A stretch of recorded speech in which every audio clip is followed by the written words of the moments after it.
Anna wakes up to a total mess. Her face is covered in a chaotic masterpiece of colorful marker drawings, the handiwork of her mischievous young son, Jian. This kid is so obsessed with swimming that he insists on wearing his goggles even inside the house, constantly nagging his mom to wake up and go for a dip, convinced that the world outside has turned into one giant swimming pool. Since the little guy is practically begging her to go diving with him, Anna forces herself out of bed. The two start playing a pretend diving game under their warm blankets. But suddenly, a wave of unease hits her. She looks out the window and is horrified to see the rain pouring down like a literal waterfall. She rushes to fix breakfast, making sure to remind her son to take his medicine before he forgets. The kid is so focused on his drawing that she tells him to go grab his iPad. But just as she's scooping rice, Jian lunges at her because the device is locked, causing the entire bin of rice to spill all over the floor.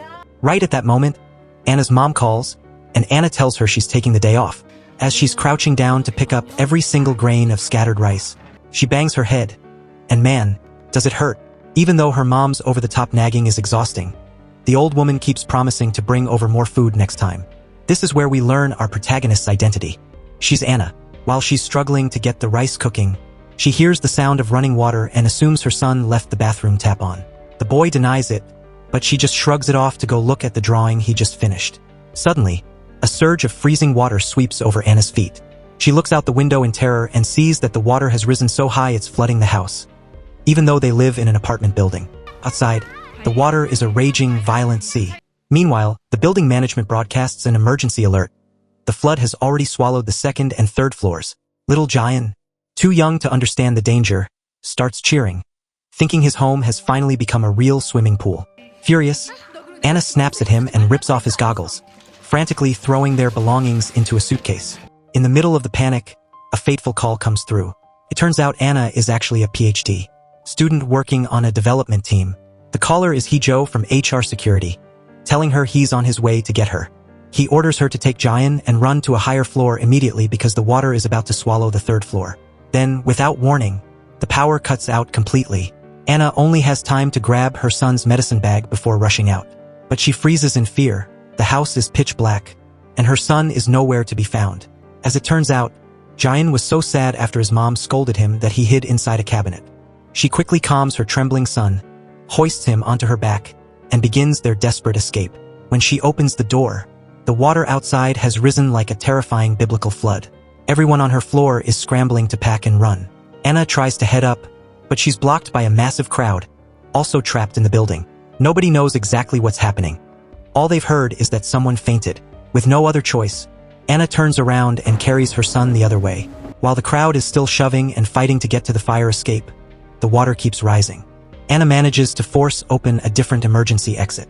As she climbs, she tries to keep her son calm by singing a song with him so he won't be so scared. Suddenly, Jian looks down and says he sees people swimming below.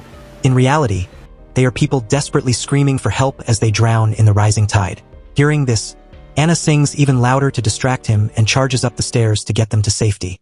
After climbing a few flights, her voice catches in her throat. Someone has blocked the entire stairwell with a mountain of furniture. Anna has to try to climb over the obstacles, and it's so dangerous she nearly slips into the surging water below. Finally, she manages to get her son to a higher floor when she hears a man calling out her name, looking for her. Anna quickly signals that she's there, but when she looks back, her son has vanished into thin air. Anna rushes to find her son, but looking through the window, she sees a massive wall of water roaring toward her. In that split second, she's hit with a traumatic flashback of being trapped in a car submerged in water, and now, that nightmare is becoming a reality as the wave slams into the building. In the chaos, Jian's medicine bag is swept away by the current. Anna tries desperately to swim after it, but it's no use. She manages to surface for a quick breath of air before diving back down, where she finally finds Jian. Her son has already lost consciousness, and Anna, unable to force the door open, eventually faints from exhaustion.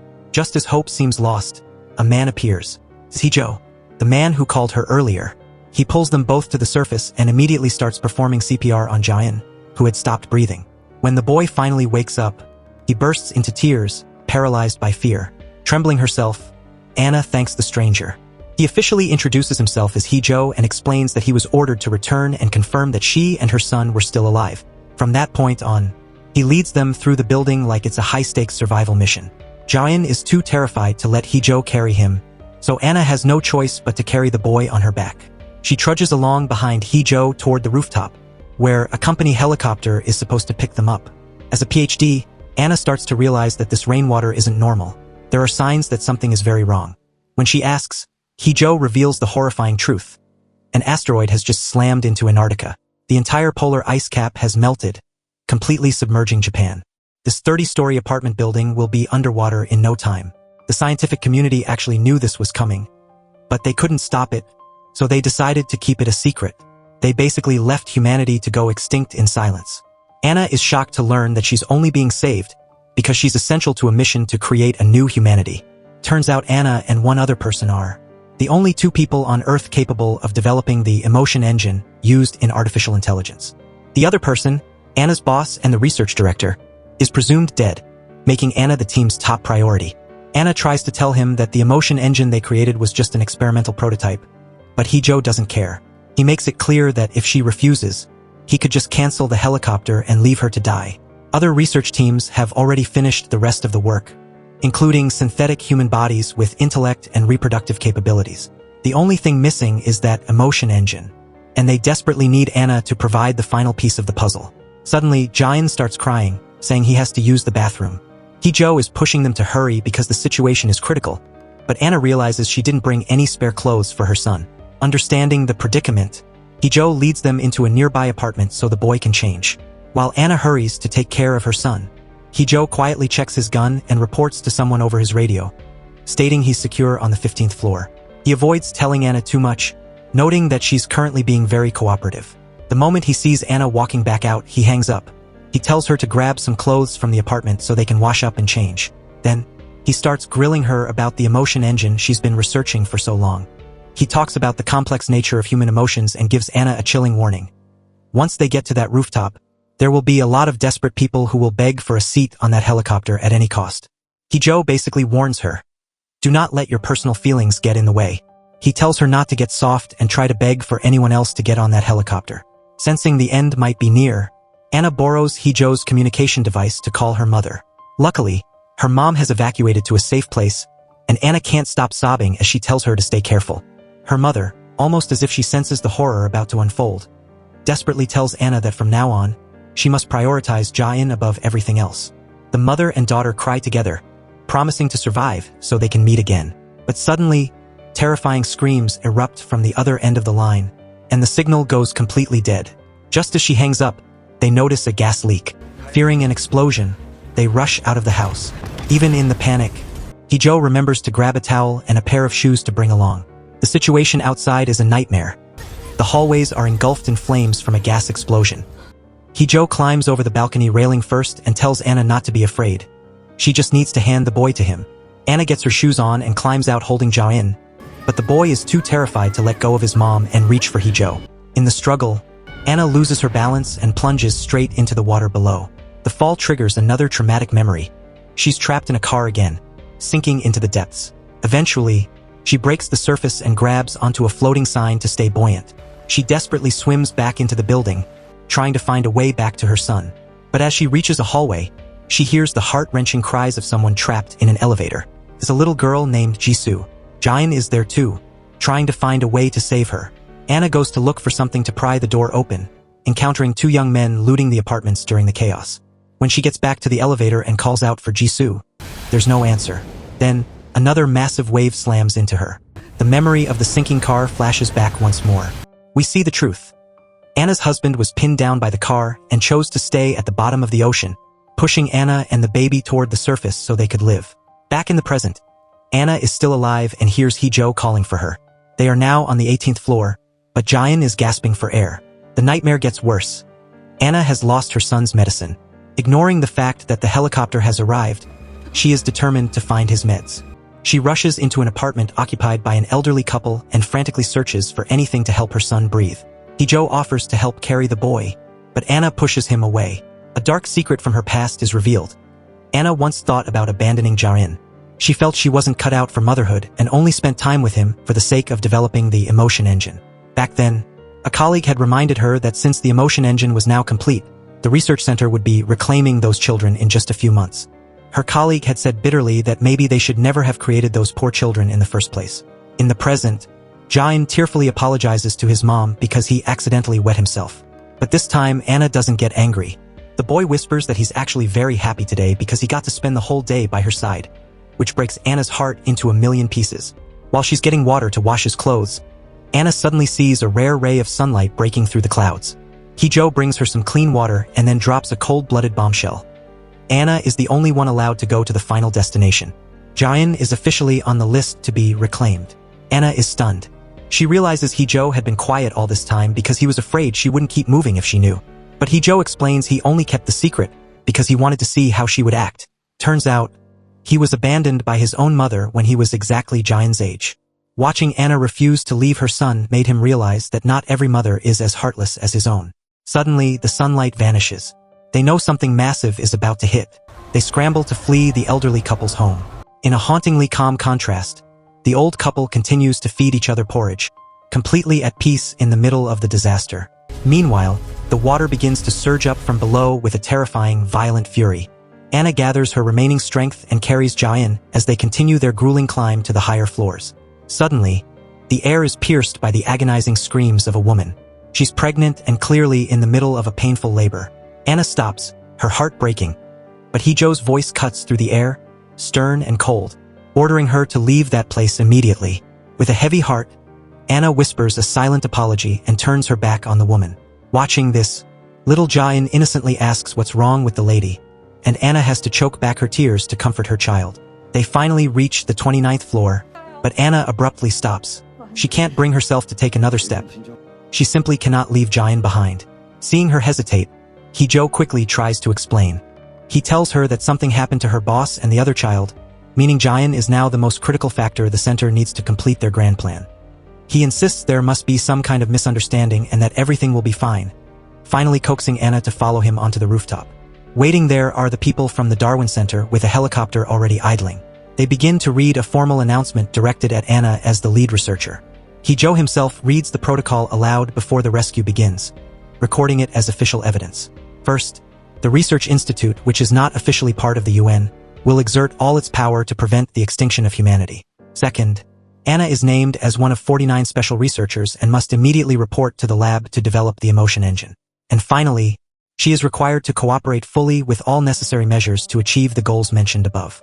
But as soon as the appointment ceremony ends, the order is given to reclaim the data of the new humanity, which means taking Jain. They brutally tie Jain up. Anna is in absolute agony, sobbing and begging Hee-jo to help her. That's when he coldly reveals the truth. Her boss didn't drown. She ran away with her child. She chose to face death today rather than leave her daughter behind. He reminds Anna of the cold reality of human nature and tells her to say her final goodbyes to the boy. Right then, Jain is forcibly injected with a sedative, and the men begin to ruthlessly shave his head. In a state of pure panic, Anna falls to her knees, begging the researchers to let Jain stay. She promises she will finish the emotion engine at any cost if they just spare him. But the representatives of the institute coldly reject her plea. Suddenly, gunshots ring out, bang, bang, and Hee-jo is hit. It turns out that everyone on that roof is meant to stay behind and die. Anna is the only one allowed to leave. In a moment of ultimate despair, she lunges forward to hug Jain one last time. Immediately after, those cold-blooded researchers start a surgical saw, preparing to operate on the child. Hee-jo lies dying in a pool of deep red blood, watching Anna as she is led toward the helicopter. The data from the new humanity is placed ceremoniously in a sealed glass case and taken away. They coldly direct Anna toward the launch pad.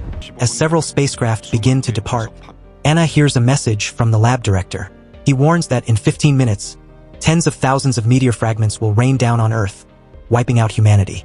The center has launched 7 rockets to take the final survivors to a research station to create a new race of humans. They want Anna to create motherly emotions in their AI because her experiment with Jain was a success. Anna tells them she will create a mother who will search for that child, and she will never stop until she finds him. But right then, another spacecraft hits a piece of debris and explodes right in front of her eyes. Suddenly, the scene shifts. Anna wakes up, but the room is filling with water. Then, her phone rings. It's Hee-jo, telling her to evacuate immediately, and to make sure she brings Jain. Right then, Anna flashes back to the moment her boss warned her that the center was planning to reclaim Jain. Determined to protect him, she makes sure she has Jain's medicine.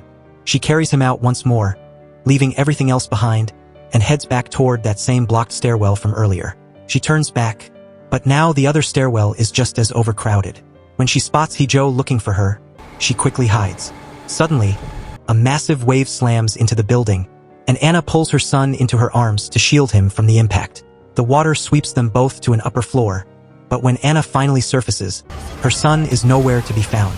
She sees the boy struggling in the water while his medicine bag drifts away into the current. In that split second, Anna makes a choice. She abandons the medicine and dives back in to find Jaein, but he's vanished. The traumatic memory of the research institute taking him away floods back into her mind. She reaches into her pocket and pulls out her son's swimming goggles. Suddenly, a car drifting in the floodwaters slams into her from behind. When Anna finally wakes up, she realizes she's been saved by Hee-jo yet again. But something is off. Her jacket now has a different number on it, and she notices a gun hidden in Hee-jo's pocket. He reports to someone that he has secured Anna, but says the status of the new humanity, Jaein, is still unknown. Anna is desperate to leave and find her son, but Hee-jo tries to calm her down with a lie, saying the boy is already on his way to the helicopter, just to get her to move. Anna doesn't believe a word of it. She knows her son would never leave her side for even a second. In the struggle, she manages to snatch Hee-jo's gun and forces him to tell her the truth about where her son is. Just then, a gas pipe explodes with a deafening roar. Despite the chaos, Hee-jo still insists he has no idea where the boy is because he hasn't even seen him.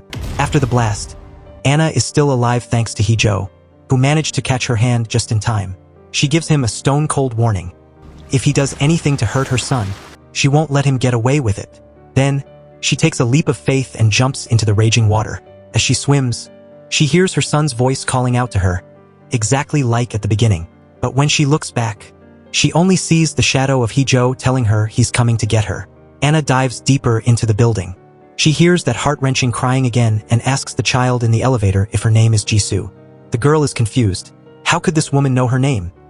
But she begs Anna to just leave, saying others had already tried to save her and failed. Regardless, Anna dives under the water, determined to open that fateful door. The water rises so fast she starts to drown, and the memory of holding Jaein tight flashes back to her. This time, she uses all her strength to snap a rod and pry the door open. With the last of her energy, she manages to force the elevator door open. She successfully rescues little Jisoo. The apartment where she once took Jaein to the bathroom is now a hollowed-out wreck. She quickly gives Jisoo her jacket to keep her warm and makes a desperate plea. If you happen to see a 6-year-old boy named Jaein, please tell him his mom is looking for him. Jisoo then recalls something from when she was trapped. She heard a group of people talking about finding a woman and asking if anyone knew the passcode to a house. On top of that, she remembers hearing the sound of something heavy being dragged across the floor. Anna looks at the pile of debris in the hallway and realizes what happened. She says a quick goodbye to Jisoo and rushes off.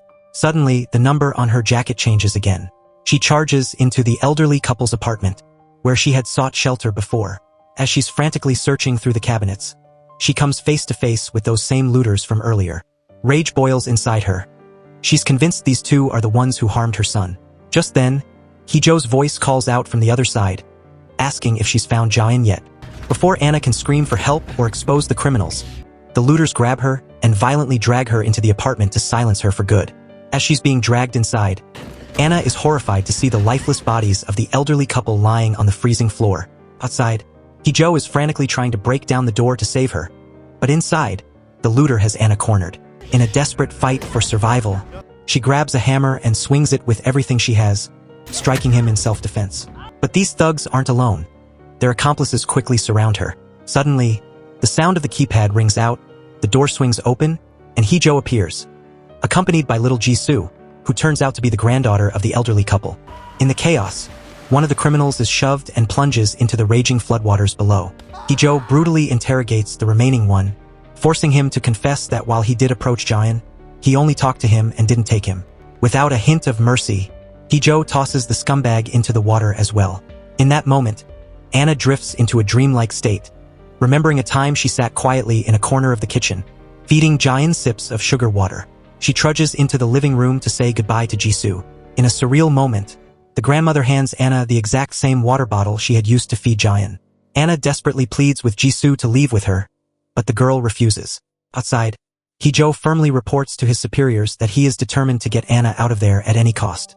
As she steps out, Hee-jo tells her he's called in a specialist search team, so she just needs to follow him to the rooftop. But the memory of those cold-blooded researchers holding a saw over Jain flashes in her mind.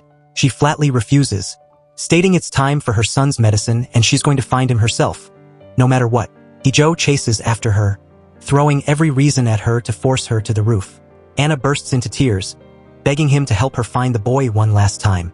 He just mutters to himself about how they aren't even close. Yet she keeps asking for help. Then he begins to doubt his own memory. Could they have met somewhere before? At that moment, the entire apartment complex lights up like a mystical, glowing maze in the middle of the dark disaster. Hee-jo injects Anna with a stimulant to keep her awake. She starts talking about how he was once shot and left behind. She tells him that ever since the first time she heartlessly tried to abandon Jain, he has disappeared every single time. She bitterly realizes that the boy understood everything from the very beginning and never truly wanted to be left behind. Anna senses that this apartment is a death trap, but even knowing the danger, she's willing to walk right into it. She tells Hee-jo she needs his help now more than ever. She knows that when her son is angry or upset, he always hides in the closet. Since only the 30th floor apartment is currently open, she's certain he's in there. But the Institute's security team is massive and ruthless. Suddenly, the fog in Hee-jo's mind clears. He remembers being with Anna to find Jain before. He realizes he was shot because the security team was desperately trying to stop him from discovering the boy's whereabouts. Anna finds herself cornered again, no matter which way she turns. Now, she's the one holding the gun, hunting down her enemies. As she runs outside, the number on her jacket shifts once more. This time, Hee-jo decides to go with her, but during a dangerous climb along the building's exterior, she accidentally drops her gun. They take a life-threatening leap through a window and make it inside. Hee-jo puts everything he has into helping Anna find Jain. He sits with her and offers a rare moment of comfort, telling her that even if she's looked thousands of times and still hasn't found him, it's only because the boy is patiently waiting for her to find him, not because he hates her for almost leaving him behind. Anna continues her frantic dash through the crumbling ruins of the apartments. Just as she reaches a wardrobe, the security team corners her. But in a stroke of luck, a massive, violent wave suddenly slams into the building, sweeping the guards away and giving Anna a chance to escape. She quickly grabs an empty bottle to trap a few precious sips of oxygen. When she forces the wardrobe open, Jain is nowhere to be found, forcing her back into a life-and-death struggle against the remaining guards. Hee-jo once told her he wanted to see how she would act in the end, and now he has his answer. Anna has an iron will to find her son. She risks everything, climbing over a treacherous, dangling railing. By now, the great flood has risen so high that it's reaching the rooftop. Trembling with fear, she reaches for one last wardrobe sitting right at the top. And finally, there he is. Jain is lying inside, unconscious. Anna immediately grabs the water bottle she's been carrying and gives him a drink. She bursts into tears, sobbing as she apologizes for leaving him behind once more. Just as she fears she has lost him forever, the boy weakly reaches out and takes her hand. He tells her he knew she'd come back, because she told him she would. He reminds her that right before they were separated, she told him to hide in the closet behind her and promised she'd find him when she returned. Having survived the nightmare, Anna makes a final, solemn declaration. She will agree to be the research subject. She demands that the center send her in with Jain because he is still waiting for her. Suddenly, the spacecraft begins to shake violently. Objects are tossed everywhere as if they've just survived a massive collision. The scientists coldly plug transmission cables into Anna's body, beginning the process of extracting every single memory she has with Jain. If this crazy experiment succeeds, the new humanity will officially be able to return to Earth. In her mind, Anna tremblingly hands the swimming goggles to her son as a final keepsake. As the research team swarms toward them, she scoops up the boy and runs. The floodwaters are roaring right at their heels. Finally, she tells Jain to run toward the sea and tells him to go for a swim ahead of her. The guards restrain her, but she screams at her son that she'll be right behind him. Slowly, her entire memory bank begins to transform into digital data. We see a flashback to years ago. Her boss praised her idea of using real-life experiences to create artificial emotions. However, that method was too slow. They needed a shortcut. That's when Anna suggested creating an artificial child first, believing that 5 years of being raised together would be enough to cultivate genuine feelings. And that is how the artificial child was formed in a test tube, and Anna officially became a mother. She recorded every tiny emotional index Jain showed, never missing a detail. The first time Jain called her mom, Anna was moved to tears. Every memory they shared was sacred and beautiful. But the emotion box they spent so long developing became like the violent waves of an ocean, growing more intense, more powerful, and completely uncontrollable. Anna finds herself running through the chaos of her own emotions. She decides to dive back into the dark maze of the apartments to find Jayan one last time, submerged in the endless, vast ocean of her subconscious. Even as the devastating flood surges toward them again, Anna finally finds her son clinging desperately to a broadcast tower in the middle of the sea. She pulls him into a tight embrace as the waves surround them. She whispers to him, asking him to dive into the deep with her. A massive wave crashes down, covering everything. This represents the peak of the emotional waves within the engine she was perfecting. Finally, out of nothingness, a perfect biological body is formed.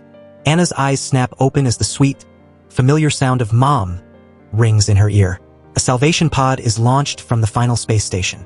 Anna has successfully passed the emotional simulation tests through her memories. Holding Jayan tightly in her arms inside the small vessel, their bond as mother and son is stronger than ever. Together, they head toward Earth to begin a brand new life. And that concludes the story. See you in the next one.